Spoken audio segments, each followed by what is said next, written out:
Everyone, कैसे हैं आप सभी लोग। I hope, I wish, I pray कि आप सब बहुत अच्छे होंगे गाइस। सो आज की जो रीडिंग करने जा रही हूँ, इस रीडिंग में मैं देखूंगी कि नेक्स्ट 15 डेज में, यानी कि 5 मई से लेकर के 15 मई तक, ठीक है, आपकी पर्सन की फीलिंग्स, इस रिश्ते की एनर्जी क्या होगा नेक्स्ट 15 डेज में। क्या आपके पार्टनर एक्शन लेंगे, बातचीत होगी, नहीं होगी, रियूनियन होगा आपका, नहीं होगा, हम देखने वाले हैं, ठीक है। सो अपने पार्टनर का अच्छे से ध्यान कीजिएगा, रीडिंग पे फोकस बना के रखिएगा ताकि आपको एक्यूरेट आंसर मिल सके इस रीडिंग से। ओके, आज हम देखेंगे कि आपके पर्सन की नेक्स्ट 15 डेज में क्या एनर्जी रहेगी। ओके, आपके रिश्ते की एनर्जी क्या रहेगी। ये रीडिंग जो है वो मेल फीमेल यानी कि स्त्री पुरुष सबके लिए बनाई जाती है। सो किसी भी तरीके की कंफ्यूजन मत रखिएगा अपने मन में कि ये मेल के लिए, फीमेल के लिए, ठीक है। ये 12 राशि वालों के लिए रीडिंग होती है। ओके, और जिसमें राशियां एक एक करके बनाई जाती है, मैं उसमें भी बता देती हूँ, ठीक है। बट ये 12 साइन रीडिंग है, सो राशियों को लेके कंफ्यूजन मत क्रिएट कीजिएगा। जो स्ट्रॉन्ग साइन निकल के आते रीडिंग में, मैं डेफिनेटली वो सारी राशियां आप लोगों से शेयर करती हूँ, राइट। सो चलिए अब हम देखते हैं कि नेक्स्ट 15 डेज में क्या पॉसिबिलिटीज है, क्या होने वाला है, ठीक है, हम देखेंगे। सो चलिए अब हम स्टार्ट करते हैं और देखते हैं कि आपके पर्सन की क्या एनर्जी है, क्या सोच रहे हैं आपके पार्टनर। आने वाले नेक्स्ट 15 डेज में क्या होगा। डिवाइन यूनिवर्स एंजल्स गाइड करे और बताए मुझे, मेरे व्यूअर्स जिस व्यक्ति का ध्यान कर रहे हैं, आने वाले नेक्स्ट 15 डेज में उस पर्सन की क्या एनर्जी रहने वाली है, यानी कि मेरे व्यूअर्स के पर्सन की क्या एनर्जी रहेगी। डिवाइन गाइड करे। Cross road, the end, marriage, patience. So हम टैरोट से भी देखेंगे, ठीक है। Complain, deeply hurt. Okay, so चलिए अब हम देख लेते हैं। डिवाइन यूनिवर्स एंजल्स गाइड करे और क्लैरिफाई करे क्रॉस रोड की एनर्जी को। ये पर्सन क्रॉस रोड पे क्यों खड़े हैं, क्रॉस रोड की एनर्जी इनकी एनर्जी में क्यों है। 2 ऑफ कप्स। ओके, ये आपके सोलमेट हो सकते हैं, ठीक है, बिकॉज मैरिज दिख रहा है। बहुत लोगों की एनर्जी में मैरिज दिख रहा है। या तो आप किसी मैरिड पर्सन से डील कर रहे हो, ठीक है, या ये पर्सन ऑलरेडी मैरिड है, इनके बच्चे हैं, किड्स है, अपना परिवार है। ओके, या ये मेल भी है तब भी इनका अपना फैमिली है, अपना परिवार है। यदि फीमेल भी है तब भी यही सिचुएशन है। यदि आप सिंगल देख रहे हो, अपने पार्टनर के लिए देख रहे हो, तो चांसेस है आपके पार्टनर कहीं मैरिज में इन्वॉल्व है, या ये ऑलरेडी चाहते हैं कि ये मैरिज कर ले, ठीक है। इनके मन में है कि ये अपनी फैमिली के हिसाब से चले, ऐसी भी एनर्जी आ रही है यहाँ पे। और आप हो सकता है बहुत पेशेंस रख के बैठे हो इस रिश्ते में, आप पेशेंसली वेट कर रहे हो, ठीक है। फ्यूचर हो सकता है कि आपके पार्टनर इस रिश्ते में नहीं देख पा रहे guys, to be very honest, ठीक है। मैं ऐसा नहीं कहूँगी कि आपके साथ फ्यूचर देख रहे चले जाएंगे, आके आपको उठा के लेके जाएंगे, ठीक है, ऐसी एनर्जी नहीं है। यहाँ पे क्लियरली निकल के आ रही है कि आपके पार्टनर जो है आपके साथ अपना भविष्य नहीं देख पा रहे। आने वाले नेक्स्ट 15 डेज में कहीं ना कहीं इस पर्सन के अंदर बहुत सारा कंफ्यूजन रहेगा, बहुत सारी ऐसी बातें रहेंगी। ओके, इनको जाननी है आपके तरफ से, समझना है कि क्या ऑब्स्टिकल्स आ रही है, क्या प्रॉब्लम्स आ रही है, ये नहीं समझ पा रहे। बेसिकली ये फ्यूचर को लेके काफी ज्यादा प्लान कर रहे हैं, ठीक है। पास्ट की सारी चीजों को फिलहाल इन्होंने अभी होल्ड कर रखा है, बिकॉज यहाँ पे आप देख पा रहे हो कि एक पर्सन है, राइट, यानी कि एक फीमेल है जो यहाँ पे 3 वेंट्स लगे हुए, राइट। बट देखो ये दोनों वेंट्स को जो है पास्ट की तरफ छोड़ रही है, और फ्यूचर की तरफ जो वेंट्स है ना, इसके आगे तरफ में जो वेंट्स है, यानी कि आगे इनका जो फ्यूचर है उसको कहीं ना कहीं इन्होंने पकड़ना स्टार्ट कर दिया है, फ्यूचर के बारे में सोचना स्टार्ट कर दिया है। और मैरिज में बहुत सारा कंफ्यूजन इनका क्रिएट हो रहा है। यदि ये पर्सन ऑलरेडी मैरिड है तो इनका मैरिड लाइफ मुझे सही नहीं दिख रहा। फ्यूचर को लेकर के कलेश बहुत होते हैं दोनों पार्टनर्स के बीच में। यदि एक्स्ट्रा मैरिटल अफेयर है तब भी यही सिचुएशन लागू होगी, ठीक है। कहीं ना कहीं एक्स्ट्रा मैरिटल अफेयर है आपके पर्सन का, या फिर आपके पार्टनर आपको छोड़ के किसी थर्ड पार्टी सिचुएशन में ऑलरेडी जा चुके हैं, ठीक है, जिसके वजह से ये सिचुएशन क्रिएट हो रही है, जहां पे उन दोनों के बीच में लड़ाई झगड़े या बहुत सारी ऐसी स्थिति आएगी आने वाले टाइम में। ये नेक्स्ट 21 डेज में भी हो सकता है, ठीक है, बिकॉज यहाँ पे 2 वीक्स से ज्यादा ना 3 वीक्स की एनर्जी आ रही है कि इन दोनों के बीच में मैरिज को लेकर के सिचुएशन सही नहीं है। साथ ही साथ यदि आप इनसे मैरिज करना चाहते हो, तो ये मैरिज यदि आपके साथ सोच रहे हैं तो ये फ्यूचर के बारे में ज्यादा कंफ्यूज हो रहे हैं। यदि मैरिज आप चाह रहे हो तो ये फ्यूचर देख रहे हैं, ठीक है, कि फ्यूचर मिलेगा कि नहीं मिलेगा। होता है ना, हम यदि किसी कनेक्ट होते हैं सो डेफिनेटली हम भी सोचेंगे, राइट। हम सब ह्यूमन है तो हम सब सोचते ही है, राइट, कि इस इंसान के साथ मेरा फ्यूचर होगा नहीं होगा। प्यार तक तो चलो ठीक है, राइट, बट बहुत सारे लोग जो है क्लियरिटी चाहते हैं। देखो यहाँ पे क्लियर आंसर आ रहा है, ये सब सोर्स जो है वो क्लियरिटी की बात करता है, राइट। ये पर्सन किस तरीके का क्लियर क्लियरिटी इस रिश्ते में नहीं देख पा रहे। आने वाले नेक्स्ट 15 डेज में भी कहीं ना कहीं इस पर्सन को एहसास होगा कि इस रिश्ते में मुझे क्लियरिटी चाहिए। यदि क्लियरिटी मुझे नहीं मिला, मैं पेशेंस रख के तो बैठ रहा हूँ या मैं पेशेंस रख के तो बैठ रही हूँ, यदि इस रिश्ते में आगे चल के किसी तरीके की मुझे क्लियरिटी नहीं मिली, तब मैं क्या करूंगा या तब मैं क्या करूंगी। ठीक है, सो इसी के चलते ना कहीं आपके पार्टनर बहुत ज्यादा डीपली हॉट फील कर रहे हैं। ठीक है, इनको बहुत ज्यादा डीप फील हो रहा है, इनको फीलिंग्स आ रही है आपके प्रति, इनको समझ में आ रहा है कि ये रिश्ता इतनी जल्दी खत्म नहीं हो सकता, बिकॉज आप इनके सोलमेट हो सकते हो, पास्ट लाइफ पर्सन हो सकते हो। ठीक है, इनके मन में बहुत सारे क्वेश्चंस और कंप्लेन है। मुझे स्टार्टिंग रीडिंग में ये क्रॉस रोड का कार्ड मिला था, मुझे स्टार्टिंग रीडिंग में, तभी मुझे सारा सिचुएशन समझ में आ गया था कि आपके पार्टनर कोई डिसीजन लेने में सक्षम नहीं है।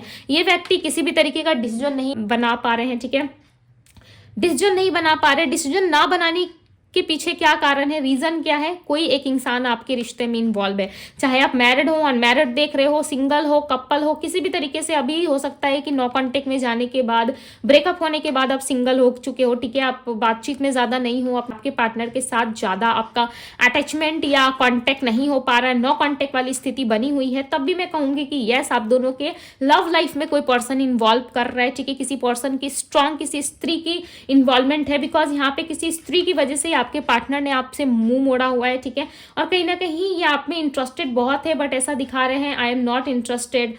ओके, और इस रिलेशनशिप को और ज़्यादा हम कंटिन्यू नहीं कर सकते, लेट्स मूव ऑन, ऐसी वाली स्थिति कहीं ना कहीं बन चुकी है आप दोनों में। बट आप इस पर्सन के स्ट्रांगली मुझे यहाँ पे सोलमेट दिख रहे हो, past life connection, past life Karma आप दोनों में दिख रहा है, बट इस चीज़ को ना आपके पार्टनर एक्सेप्ट नहीं कर रहे। देखो, सोचने के लिए पर्सन बहुत कुछ सोच रहे हैं कि आप इनकी बहुत केयर करते हो, आप इनसे बहुत प्यार करते हो। ठीक है, बट किसी तरीके से ना ये पर्सन अब आपको अपने कंट्रोल में नहीं रख पा रहे। कैसे कंट्रोल में नहीं रख पा रहे? बिकॉज इस इंसान ने पास्ट में आपको अपने हिसाब से चलाया है। ठीक है, अपने हिसाब से इन्होंने आपको उठने बैठने दिया, अपने हिसाब से इन्होंने आपको अपने कंट्रोल में लेने की कोशिश की, बट राइट नाउ इस टाइम पे ये पर्सन अपनी कंट्रोल में नहीं ले पा रहे। ये ना आपको एक ऐसे इंसान की तरह देखते हैं जो ना बहुत ज्यादा स्पिरिचुअली ग्रो है, जिसके पास पेशेंस बहुत है, जो दुनिया को समझाना जानता है। और आपने ना इनको पास्ट में कुछ ऐसी ऐसी बातें समझाई थी, मुझे यहाँ पे लग रहा है आपने कुछ ज्ञान भरी बातें इनको बोली थी। ठीक है, कि मेरे जाने के बाद ऐसा होगा वैसा होगा, या आप हर चीज़ से नेगेटिव एनर्जी से या नेगेटिव ऊर्जा से इस पर्सन को आप हमेशा बचा के रखते थे। ठीक है, लोगों की बुरी नज़रों से, दोस्त से, इनके रिश्तेदार से। हो सकता है कि आपको पहले ही इंट्यूशन आ जाता था, आप पहले ही समझ जाते थे, आप इस पर्सन को हमेशा सबकी नज़रों से बचा के रखते थे। आप हो सकता है कि इंट्यूशनली सारी चीज़ें पिक कर लेते हो कि इस पर्सन का बिहेवियर अभी ऐसा है, तो हो सकता है कि ये 10-15 दिनों में मेरे से बातचीत करना बंद कर दे, या कुछ ऐसा कर दे जो मैंने एक्सेप्ट भी नहीं किया है इस रिलेशनशिप में। ठीक है, सो कुछ ना कुछ मुझे ऐसा लग रहा है कि आपका सिक्स सेंस एक्टिव है और आप पता कर लेते हो। ठीक है, आपको सिचुएशन समझ में आ जाती है। हालांकि आप विश्वास नहीं करते अपनी इंट्यूशन पे, आप ट्रस्ट नहीं करते, वो एक अलग बात है। ओके, कंफ्यूजन होता है समटाइम्स, हमारी इंट्यूशन जो है वो हमें सही गाइड कर रही होती है, और हम ना अपने मन की बनाई हुई इल्यूजन वर्ल्ड में इतना ज़्यादा खो जाते हैं, मन की बनाई हुई दुनिया में इतना ज़्यादा खो जाते हैं कि समटाइम्स हम डिवाइन के प्रति जो गाइडेंस हमें मिल रही होती है, हमारा फोकस उसमें भी नहीं होता है, और हम कभी ना उस सिचुएशन को एक्सेप्ट ही नहीं कर पाते। राइट, हर इंसान के अंदर होता है कि वो देख सके कि उसके लाइफ में क्या होना है, नहीं होना है, हर इंसान समझ सकता है, बट वो क्या करता है ना, अपने कंफर्टेबल जोन को उसे छोड़ना पड़ेगा, अपने आप को तोड़ना पड़ेगा, कहीं ना कहीं उस कंफर्टेबल जोन से निकाल के अपनी लाइफ में कुछ उसे करना पड़ेगा, कुछ हार्डवर्क करनी पड़ेंगी, जिसकी वजह से वो इंसान ना उस चीज़ को एक्सेप्ट नहीं करता। ठीक है, भगवान के पाथ पे और भगवान के दिखाए रास्ते पे चलने में ना बहुत तकलीफें आती है, बहुत प्रॉब्लम्स आती है, बहुत अड़चने आती है। ठीक है, बट वो रास्ता एकदम सही होता है। आपको एक ऐसा रास्ता दिया जाएगा जो काफ़ी टूटा फूटा ब्रेक सा रहेगा। ठीक है, उसमें आपको चलना पड़ेगा, सीखना पड़ेगा, बहुत सारी बातें आपको उसमें से सीखने को मिलेंगी। ठीक है, कि सीधा कैसे चलना चाहिए, और रास्ता जब इधर उधर टूटा फूटा हो, ब्रेक हो, तो कैसे चलना चाहिए। राइट, मीठी मीठी बातें करने वाला इंसान आपको हमेशा मीठा मीठा ही सुनाएगा। ठीक है, और जो रास्ता आपके लिए सही होगा, जो राइट आपके लिए होगा, ठीक है, उसमें कहीं ना कहीं आप चलने में ना बहुत ज़्यादा हिचकोगे। बहुत सारी आपको ऐसी सिचुएशन क्रिएट होगी जहाँ पे आप खुद से बोलोगे कि नहीं, ये सही नहीं है, जहाँ पे मैं था या थी वही कंफर्टेबल था। ठीक है, सो भगवान का, ईश्वर का जो रास्ता होता है ना, वो भले ही थोड़ा सा ब्रेक होता है, टूटा फूटा होता है, जैसे कि आप ब्रेकअप के बाद फील कर पाते हो। राइट, आप सब ने कभी ना कभी एक्सपीरियंस जरूर करा होगा, जब किसी से रिश्ता खत्म होता है या किसी के साथ आपका ब्रेकअप होता है, तब सिचुएशन कैसी होती है, तब बहुत दर्द होता है ना, पीड़ा होती है ना, उस चीज़ से गुजर के अपने लाइफ में एक न्यू बिगनिंग में बढ़ना हर इंसान के लिए टफ होता है। राइट, बट वो टफ सिचुएशन से निकल के जब आप किसी नए रिश्ते में जाते हो या कुछ नया करते हो अपनी लाइफ में, तो कितनी खुशी होती है, कितना मज़ा आता है कि यस हार्ड था बट मैंने कर दिखाया, ये वाली फीलिंग आती है ना। कभी ना कभी तो आपने फील किया होगा इस सिचुएशन को, राइट। कभी ना कभी तो ईश्वर की ब्लेसिंग्स होगी तो डेफिनेटली आपने रोया बहुत होगा, ठीक है। अब आप सोच रहे होंगे कि दीदी ईश्वर की ब्लेसिंग्स है तो क्या रोने देंगे क्या वो हमें? नहीं, आप रास्ता भटक जाते हो, ईश्वर आपको सही रास्ता दिखाते हैं, राइट। तभी जाके ये सिचुएशन जो है क्रिएट्स जरूर होती है, ठीक है। सो चलिए अब हम और देखते हैं, बिकॉज इस इंसान के मन में ना आपको लेकर के किसी भी तरीके की क्लैरिटी नहीं है। हालांकि पेशेंस इन्होंने रखा हुआ है आपके प्रति, पेशेंस बहुत है ये पर्सन के अंदर, पेशेंस बहुत है, सोचते बहुत कुछ है, चाहते हैं कि नो कॉन्टेक्ट ब्रेक कर लूँ, चला जाओ। बट आपको क्या है ना, आपको चाहिए इनसे मैरिज, सिक्योरिटी, फैमिली, ठीक है। आपको एक सिक्योर मैरिज चाहिए जिसमें मैरिज हो, किसी थर्ड पार्टी की इन्वॉल्वमेंट ना हो, आपकी लाइफ में सब कुछ बहुत हैप्पी हैप्पी हो। 10 ऑफ पेंटिकल्स की एनर्जी समझ रहे हो क्या होता है? ये होती है कि आपको स्टेबिलिटी चाहिए, आपको फैमिली चाहिए, एक स्टेबल लाइफ चाहिए, किड्स चाहिए, राइट। एक कंप्लीट फैमिली आप चाहते हो अपनी लाइफ में। बट इस पर्सन को लगता है कि ये सारी बातें आपकी एक कंप्लेन एनर्जी है, ठीक है, जहाँ पे आप सिर्फ और सिर्फ कंप्लेन करते हो इनसे, राइट। आप इनसे सच में जुड़ाव तो फील करते हो, इस पर्सन को पता है आप इनके साथ रहना भी चाहते हो, बट समटाइम्स आप कुछ चीज़ों को लेकर ना कंप्लेन बहुत करते हो इस इंसान से, जो इस पर्सन को पसंद नहीं है। ये आने वाले नेक्स्ट 15 डेज में मैरिज और स्टेबिलिटी के बारे में बहुत सोचेंगे, ठीक है। देखेंगे हम कि इस मैरिज और स्टेबिलिटी में क्या इनको क्लैरिटी मिलेगी नेक्स्ट 15 डेज में, बिकॉज क्लियरिटी मिलने के चांसेस मुझे थोड़े कम लग रहे हैं, ठीक है। फिर भी मैं कार्ड्स के थ्रू क्लियर करके ज़रूर देखूंगी, ओके, कि इनको क्लैरिटी मिलेगी नहीं मिलेगी, क्या इस रिलेशनशिप में आपको वापस से रियूनियन प्राप्त होगा नहीं होगा। ओके, सबसे पहले तो मैं आपको इनकी सोच बता रही हूँ जो आने वाले नेक्स्ट 15 डेज में ये पर्सन सोचेंगे।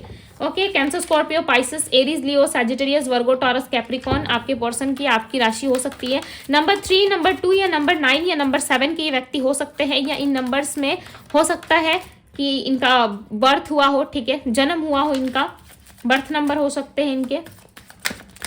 ओके, मुझे लग रहा है 4 मंथ से, ठीक है, 4 मंथ्स, 2 मंथ्स या 1 मंथ से इनसे आपकी बातचीत नहीं हुई है। यदि हुआ भी है तो ऑन एंड ऑफ कॉन्टेक्ट ज़्यादा चला है, ठीक है, या काफ़ी लंबा टाइम हो गया है, ईयर तक मुझे ऐसा लग रहा है, 1 ईयर 2 ईयर हो चुका है, ठीक है।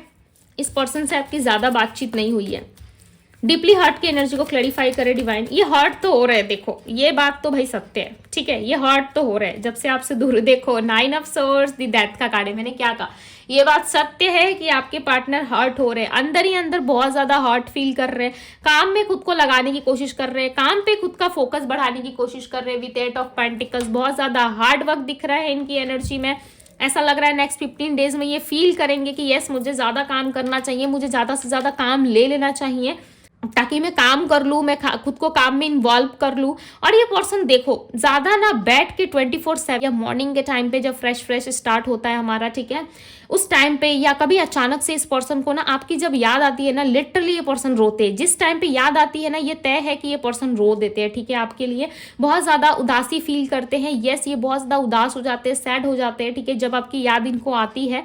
ओके, सो बहुत हर्ट कर जाती है आपकी यादें। बट बाकी के टाइम ये पर्सन खुद को काम में बिजी रखने की पूरी कोशिश करते हैं, बाकी चीज़ों पे फोकस लगाने की कोशिश करते हैं, बाकी चीज़ों पे फोकस्ड रहने की भी कोशिश करते हैं। इनका मानना है, ठीक है, कि मैं स्टेबल रहूँगा या रहूँगी, मेरे पास बहुत सारा पैसा रहेगा, मेरी लाइफ बहुत ज़्यादा मटेरियलिस्टिक रहेगी, चीज़ों को बहुत अच्छे से मैं यदि मैनेज करूँगा या करूँगी, मेरी लाइफ में मैं सब कुछ पालूंगा या किसी और को मैं प्रायोरिटी दूंगा, वो इंसान भी मुझे प्रायोरिटी लिस्ट पे रखेगा, तो मेरी लाइफ बहुत हैप्पी चलेगी, ठीक है। बट आपने जो प्यार, जो केयर, जो इज्जत, जो सम्मान इस पर्सन को दिया है ना, और आपके प्रति जो एनर्जी इनके लिए रही है, हर एक व्यक्ति की एनर्जी अलग होती है, ठीक है। शक्ल भले ही थोड़ा थोड़ा मिल जाता है कि चलो ये मेरा हम शक्ल है, उसी के जैसा दिखता है, उसी के जैसे कपड़े पहनती है, बट वाइब हर किसी से मैच नहीं होती है, ठीक है। हर किसी की वाइब और हर किसी का ऑरा हमेशा अलग होता है। कपड़े पहन लोगे एक जैसे तो आजकल बहुत मिलते हैं ऑनलाइन पे, राइट, सोशल साइट पे बहुत मिलते हैं, एक जैसे ड्रेसअप कर लोगे, हो सकता है फेस भी हल्का फुल्का मिल जाए, ठीक है, बट एनर्जी कहाँ से लाओगे, राइट। एनर्जीज की भी तो बात होती है ना, एनर्जी ऑरा कहाँ से लाओगे, उस इंसान की तरह नहीं ला सकते ना। सो इस पर्सन को पता है कि जब भी इनको आपकी याद आती है ना, डेफिनेटली ये पर्सन जो है अंदर से हिल चुके होते हैं, ठीक है, अंदर से डीप फील करते हैं। इनको ऐसा लगता है कि रिश्ता खत्म हो चुका है, आप भी ज़्यादा एफर्ट नहीं डाल रहे, आपको भी अपनी सेल्फ रिस्पेक्ट की बहुत पड़ी रहती है, आप एक रिस्पेक्टफुल पर्सन हो, ठीक है, आप रिस्पेक्ट जानते हो लोगों को देना, और आपके प्रति यदि कोई इंसान रिस्पेक्ट ना करे आपको, तब भी आप जानते हो कि उस स्थिति में भी आपको क्या करना है, राइट। सो कहीं ना कहीं टोटली ये पर्सन जो है आपको बहुत ज़्यादा खुद को प्रोटेक्ट करते हुए दिख रहे हैं, यानी कि आप अपने आप को प्रोटेक्ट कर रहे हो, ज़्यादा चिल्ला नहीं रहे, भाग नहीं रहे इनके पीछे। यदि ये है भी आपके लाइफ में तो बहुत ही नॉर्मली आप इनके साथ बिहेवियर में हो, ठीक है, बहुत ज़्यादा रो धो नहीं रहे, चिल्ला नहीं रहे, और इस एनर्जी को यदि आप इनसे शेयर ना करें ही तो ही बेटर होगा। यदि ये पर्सन आपके सामने आए ना, ठीक है, यदि आपको रोना धोना भी आए ना, तो मैं तो कहूँगी भाई वॉशरूम में जाके रो लो, ठीक है, रूम में बैठ के रो लो, बट इस इंसान के सामने मत गिड़गिड़ाओ, इस इंसान के सामने मत गिड़गिड़ाओ, ठीक है। इस पुरुष को देख रहे हो कितना ज़्यादा महान बना हुआ है ये, राइट। डेथ की एनर्जी सब कुछ खत्म होने को रिप्रेजेंट कर रही है। और यहाँ पे देखो, हर बारी आप गिड़गिड़ाते हो, हर बारी आप घुटने टेक देते हो, हर बारी बैठ के आप इनसे माफ़ी मांगते हो कि चलो एक नई शुरुआत कर लेते हैं, मुझे तुमसे जो चाहिए, लव, मैरिज, कमिटमेंट, एक स्टेबिलिटी, वो मुझे दे दो, ठीक है। हर बारी आप भीख मांगते हो, एक भीख जैसा ही हो गया, राइट। यदि सामने वाला इंसान अपनी इच्छा से आपको वो चीज़ें दे तो आपको बहुत अच्छी लगेगी, राइट, वो एक सुकून फील कराती है। बट किसी मांग मांग के लेना लाइक एक भीख बराबरी हुआ, राइट। कोई इंसान आपको टुकड़ों पे पाल रहा है, यानी कि टुकड़ा कुछ दे रहा है आपको। सो क्या ज़रूरत है अपने आपकी सेल्फ रिस्पेक्ट की धज्जियाँ उड़ाने की? मत उड़ाओ ना, अपनी सेल्फ रिस्पेक्ट को थोड़ा सा अच्छे से अपने लिए भी रखो, राइट। अपनी भी केयर करो आप, बिकॉज आप अपने आप से भी तो प्यार करते हो ना। सो इस पर्सन का टोटली ये देखना है इनके नज़रिए से कि आप घुटने नहीं टेक रहे, इस टाइम पे आप अपने लिए स्टैंड ले रहे हो, इस टाइम पे आप अपने लिए खड़े हो रहे हो, ठीक है।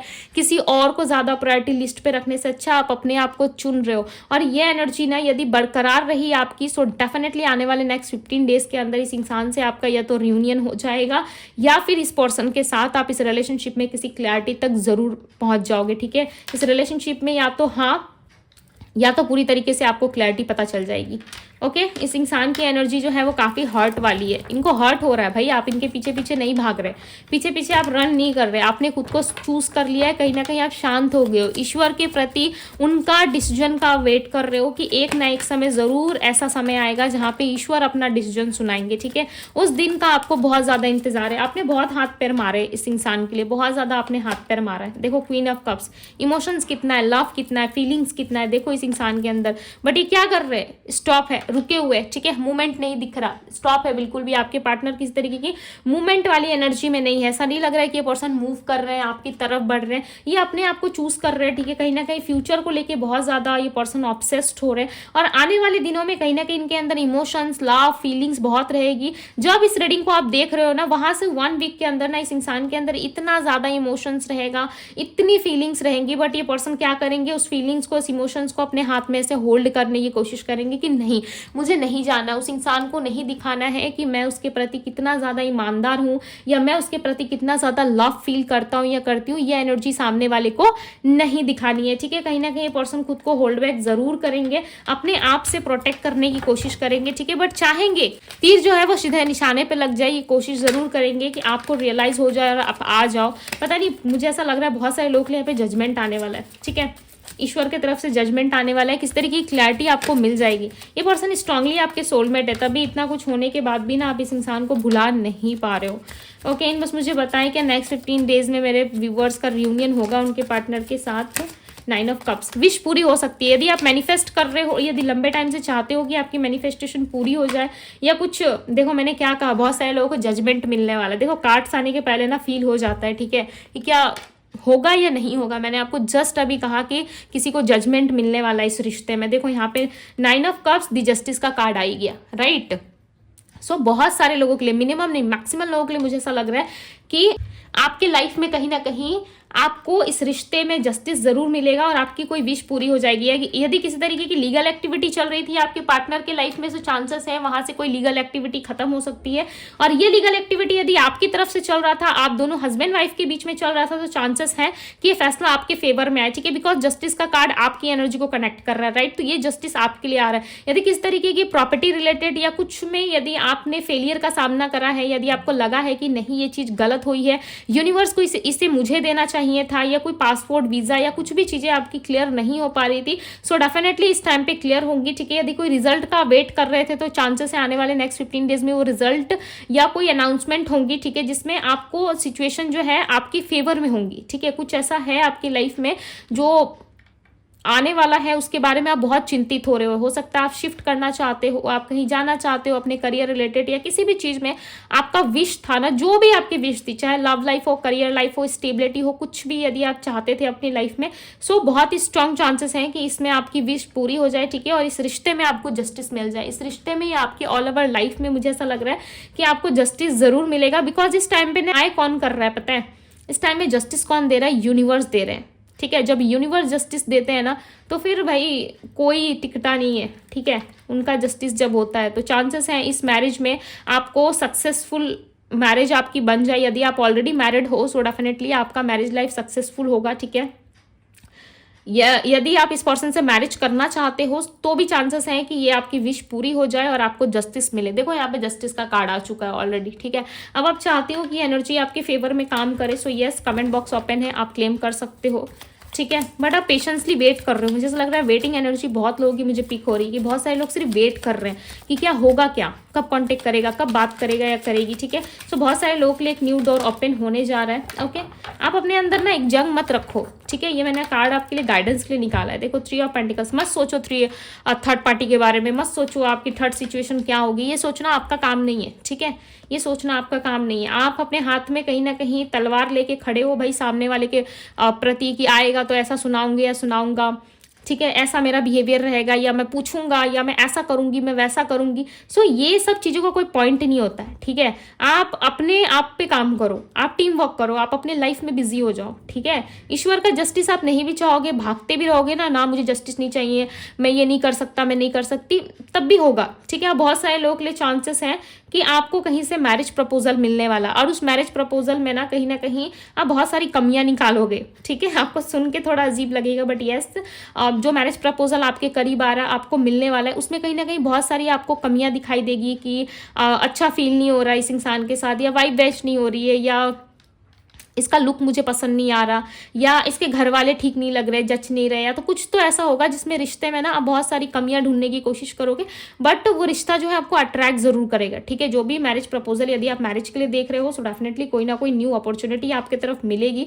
आपकी तरफ आएगी जरूर, ठीक है। कोई व्यक्ति है जो आपकी तरफ एक्शन लेगा, आपकी तरफ आएगा, बिकॉज वो इंसान आपको पसंद करता है, बट आप कहीं ना कहीं उसमें बहुत सारी कमियां निकाल के और उसको ना अपने रास्ते से हटाने की कोशिश करोगे। ये क्या है पता है, आपके मन के अंदर का डर है जो आपको ना किसी अच्छे इंसान से जुड़ने नहीं दे रहा है, या किसी पे आप ट्रस्ट नहीं कर पा रहे। होता है लाइफ में हमारा, जब ट्रस्ट टूटता है या हम जब बिखरते हैं ना तो होता है, समटाइम्स आपके सामने सही इंसान भी खड़ा रहेगा ना, आप उसके ऊपर ही तलवार लेके चढ़ जाओगे कि तुम भी वैसा करोगे, तुम भी कौन सा मेरे साथ स्टेबल रहने आए हो, ठीक है, तुम कौन सा मुझे अपने लाइफ में स्टेबिलिटी दोगे या अपने लाइफ में रखोगे, मुझे समझोगे, मुझे प्यार करोगे, नहीं हो सकता, ठीक है। तो ये आपके अंदर की ना एक इनसिक्योरिटी होगी जो आपको ना इस इंसान के सामने खड़ा होने नहीं देगी, ठीक है। बट ये इंसान जो है ये वापस तलवार लेके आपके ऊपर खड़े हो जाएंगे कि नहीं, मैं जो बोल रहा हूँ पहले सुनो, ठीक है, उसके बाद कोई डिसीजन लो। तो कहीं ना कहीं कुल मिला के आप नेक्स्ट 15 डेज में थोड़ा सा कंफ्यूजन मैरिज को लेके जरूर फील करोगे। यदि मैरिज में किस तरीके की इशू चल रही है तो उसमें भी कहीं ना कहीं लड़ाई झगड़े होने की या किस तरीके के टकराव के चांसेस बनते हुए नजर आ रहे हैं यहाँ पे, ठीक है। इस टाइम पे कहीं ना कहीं आपका मार्स जो है वो एक्टिव पोजीशन पे दिखाई दे रहा है, ठीक है। मार्स यानी कि मंगल थोड़ा सा एक्टिव रहेगा, जिसके वजह से आपके अंदर जो है जोश बहुत रहेगा, यानी कि काम करने की एनर्जी, ऊर्जा बहुत ज्यादा रहेगी, हाई वाइब्रेशन में रहोगे आप, ठीक है। जिसकी वजह से आप किसी चीज को ना ज्यादा समझोगे या ज्यादा सुनोगे नहीं, ओके। ज्यादा समझने और सुनने की कोशिश नहीं करोगे, बस कोई कुछ भी बोल रहा है उसके प्रति आप खींच के खड़े हो जाओगे उसके ऊपर कि हाँ चलो बोलो क्या बोलना है, ठीक है, अभी यहीं पे फैसला कर देते हैं, अब जो भी बोलना अभी बोल दो। तो इस तरीके की बहुत ज़्यादा हाई एनर्जी में आप रहोगे, यानी कि आपका कुल मिला के जो ऑरा रहेगा ना वो काफ़ी ज़्यादा हाई रहेगा, ठीक है। कुल मिला के आपकी एनर्जी जो रहेगी ना वो काफ़ी ज़्यादा गुस्से और गर्म मिजाज की रहेगी, ठीक है। सो थोड़ा सा खुद को कंट्रोल करने की कोशिश करें, ओके। सामने वाले पर्सन की भी बात सुने कि सामने वाला इंसान आपको सुनाना क्या चाहता है, ये आपके पार्टनर के लिए भी सेम एनर्जीज लागू होती है, ठीक है। आपके पार्टनर भी आएंगे, हो सकता है किस तरीके की बहस में या किस तरीके के आर्गूमेंट में आप अगेन आ सकते हो। सो अपने आप को आपको थोड़ा सा नॉर्मल रखने की ज़रूरत है, ओके ये आपके लिए रीडिंग्स और गाइडेंस। यदि आपको पसंद आई हो, सो आप क्लेम करना चाहते हो तो कमेंट बॉक्स ओपन है, यस आप क्लेम कर सकते हो। अब मैं आपको अगेन राशियां बता देती हूँ, ठीक है। Pisces, cancer, Scorpio, Aries, Leo, Sagittarius, Virgo, Taurus, Capricorn. वर्गो की भी एनर्जी है, सिंह राशि है यहाँ पे, वृषभ राशि है, कैप्रिकॉन है, धनु राशि है, मकर राशि है, कुंभ राशि है, मीन राशि है। ओके ये सारी राशियां हैं, नंबर्स मैंने ऑलरेडी आपको बता दिए। सो यस ये थी गाइज आपकी रीडिंग। यदि आप पर्सनल रीडिंग चाहते हो मेरे से, सो यस पर्सनल रीडिंग के लिए आप मुझे इंस्टाग्राम में डीएम कर सकते हो। डीएम का लिंक जो है वो आपको डिस्क्रिप्शन बॉक्स में मिल जाएगा। ओके आप जाकर के मुझे डीएम करो। डेफिनेटली पर्सनल रीडिंग के रिलेटेड जो भी चीजें आप जानना चाहते हो वहां पे आपको शेयर कर दी जाती है, ओके इंस्टा पे। सो यस ये थी आप लोगों की रीडिंग। मैं मिलती हूँ आप सभी से अगले रीडिंग में। Bye guys.